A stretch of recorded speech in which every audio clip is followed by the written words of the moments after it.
Also, sticking to my word, this is the account before I made any adjustments. And I don't have down here my debt stuff. It hasn't changed from the other day. Okay, so we got ABEV. So at ABEV, I'll be taking a $219 loss, for that.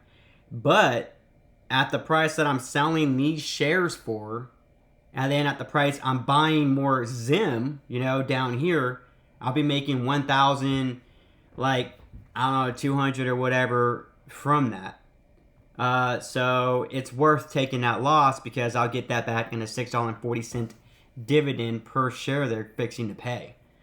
So that company there, I sold out of that position, willing to accept that loss. BBD, same thing. You look here, you're looking at current value 5,269. At what I buy into Zim with, I'm still going to get like 1,300 or so like that. So I'm taking a pretty big hit at 445 loss. That's for sure, so I was like, but I'm still looking at selling those shares at 5,269, buying Zim, which I got Zim at like, I think it was like 2240 or something actually. Still worth it because I'm making like 50, like I think like let's say 1,200, 1,300 I think is what my math showed. So yeah, I'll be losing that 445, but getting paid a $1,200, $1,300 dividend next month for this same money that'll go into it, I'm willing to accept that. Yeah, I'm buying into Zim a bit higher than what, my 1862 cost basis was when I first got into it. But I think that this is a really good company. It had its IPO like a year or year and a half, 2 ago. I'm willing to hold this long term. I think it's going to come back and go up. And I've seen some of the videos some folks posted saying, well, the concern is, if we go into a recession, that's going to affect it and all that stuff. A recession affects everything, like everything. And they've been doing shipping and just like moving cargo from different countries since the beginning of time. Trade, all that. They're always going to be using ships and stuff, in my opinion.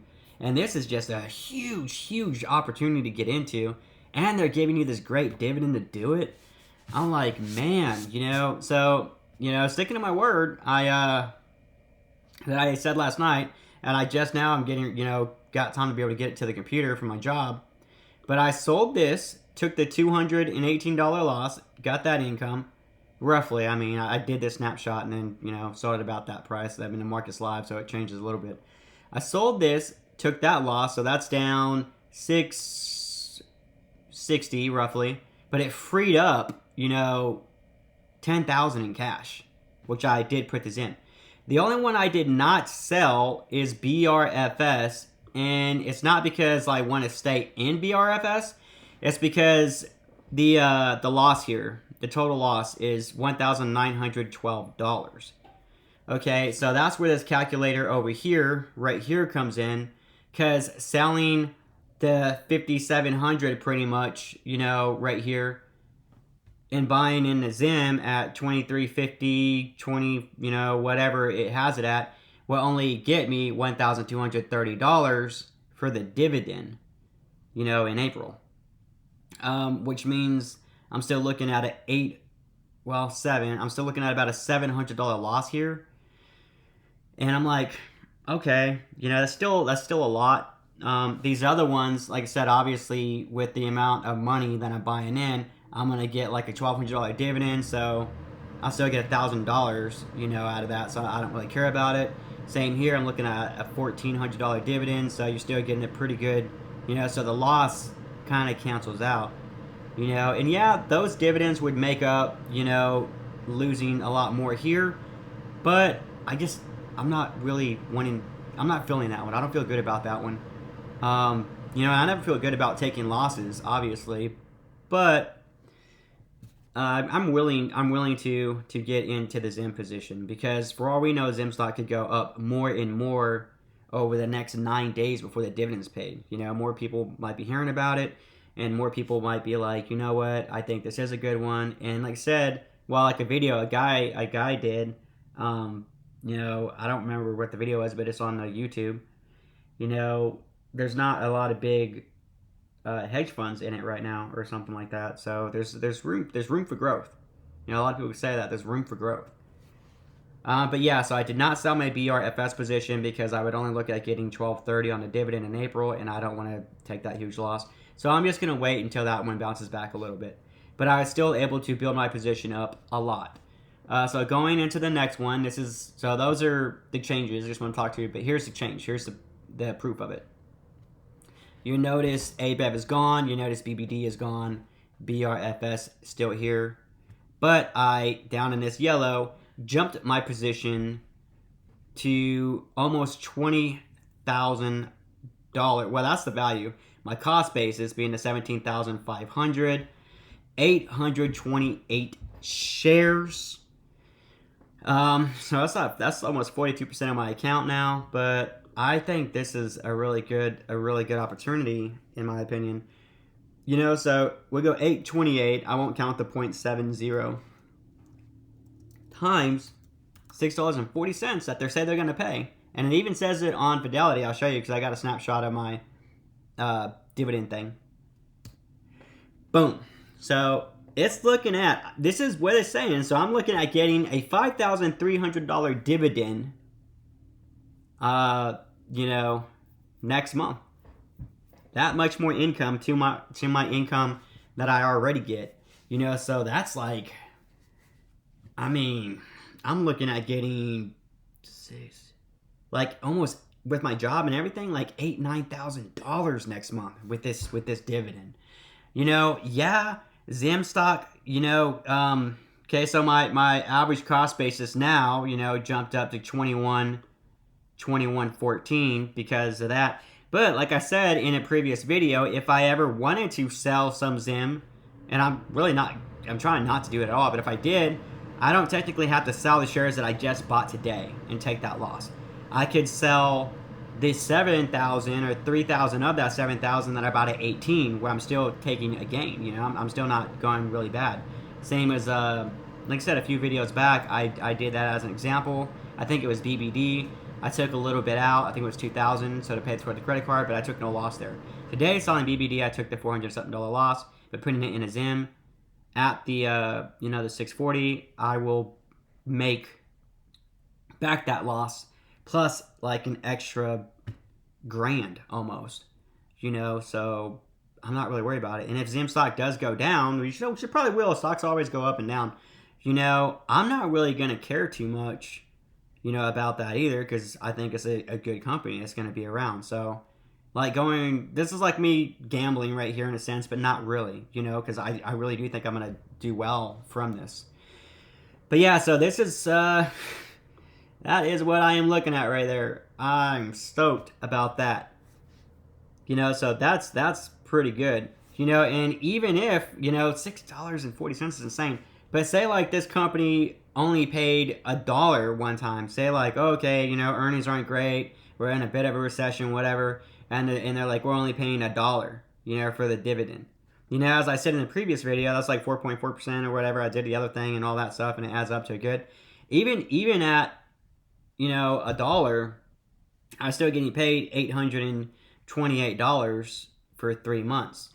You know, so like this one, like you get that, you divide that. We'll just go ahead and divide it by 3 because, you know, they paid that. I'm making an extra $2,000. You know, when they pay this dividend, that's awesome, dude. Like, you know, and even at $8.28, assuming that they only paid $1, you know, you divide that by 3, you know, on the worst case scenario, but this dividend was way better than I thought it was going to be. You're still getting $276 extra in a month. That easily would knock out like, well, I don't have like a big house or anything, but that'll easily knock out like a, you know, electric bill, you know, whatever. Some people that have smaller cars, a car payment. You know, all day long. This is working great. But sticking to my word, well, I said I was gonna look at getting out of BRFS, but like I said, I really just don't want to take that much of a hit with how much is there. So, and not only that, like down the road after the ex dividend date and the dividend hits, if people start jumping out of it because I only wanted dividend money, and the cost drops down to like $20 a share or 19 a share, and then maybe this I'm only taking a little bit of a loss, not so extensively like this one is. Maybe I can just like sell that then and jump in and then make my $21 average cost go lower. So.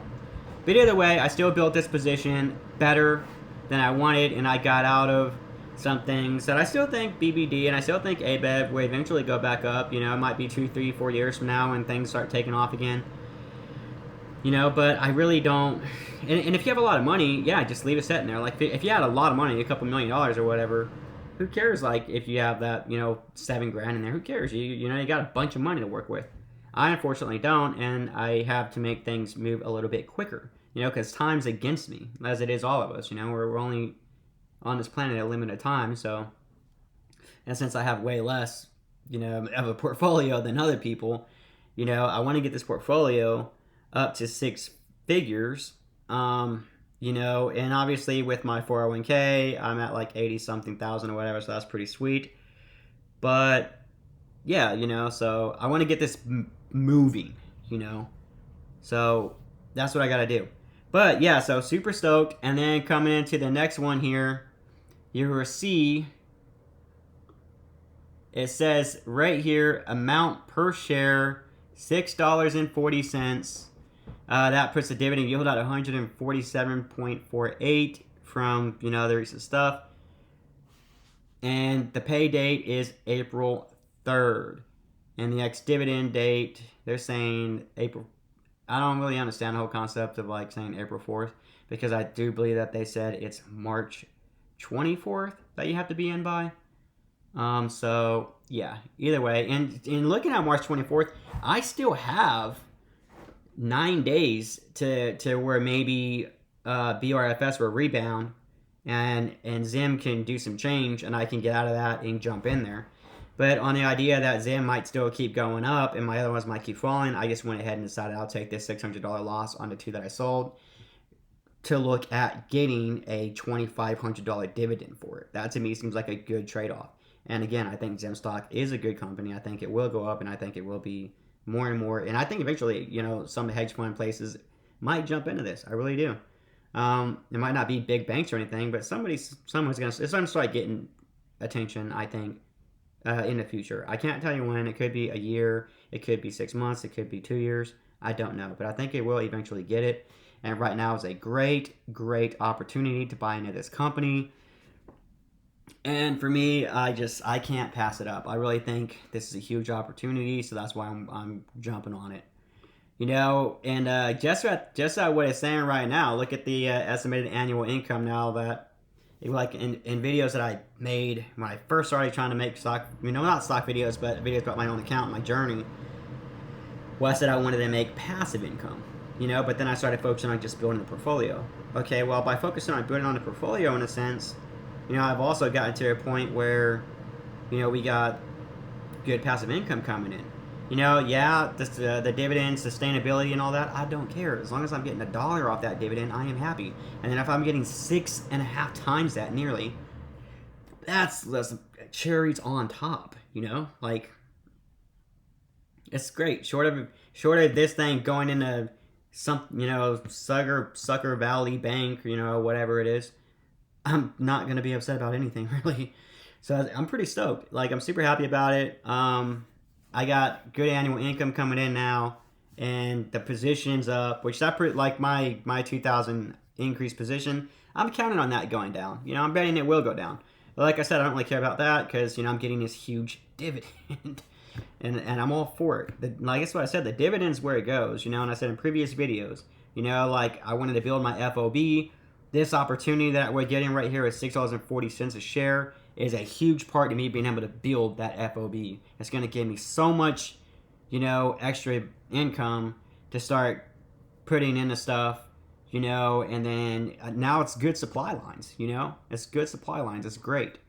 So I'm super stoked to be able to start building this position up in a way that I want. What else was I going to say with it? But let's, like, real quick, let's see. What do we got? So if we go, let's just see what Zim's starting to do now. I mean, down, up, I don't really care, but so there's that. Oh, okay, look at that. Okay, so here, look at that PE ratio already. Now that PE ratio is 0.62, and then last night when I was doing some videos, it was 0.45 that I said. See, now a lot of people are going to jump into this probably just for the dividend, yeah, and then a lot of people would get out, but some might not. Some might be, you know what, this is actually pretty good, and there's all this other stuff that could happen. But that means the cost of it is starting to get. It's still a phenomenal cost to get into it, honestly.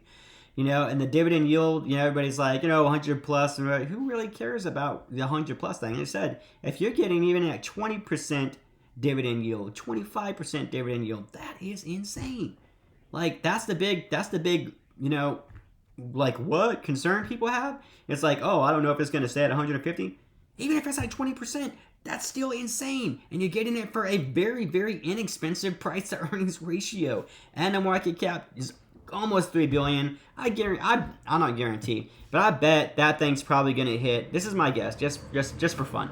I think that thing might even hit over $3 billion before March 24th when the deadline is. That might hit over $3 billion. I'm going to go ahead and say, yes, it will. Just because. People are wrong all the time. Even if I'm wrong, I don't really care. But I'm going to go ahead and I think that's going to hit over $3 billion.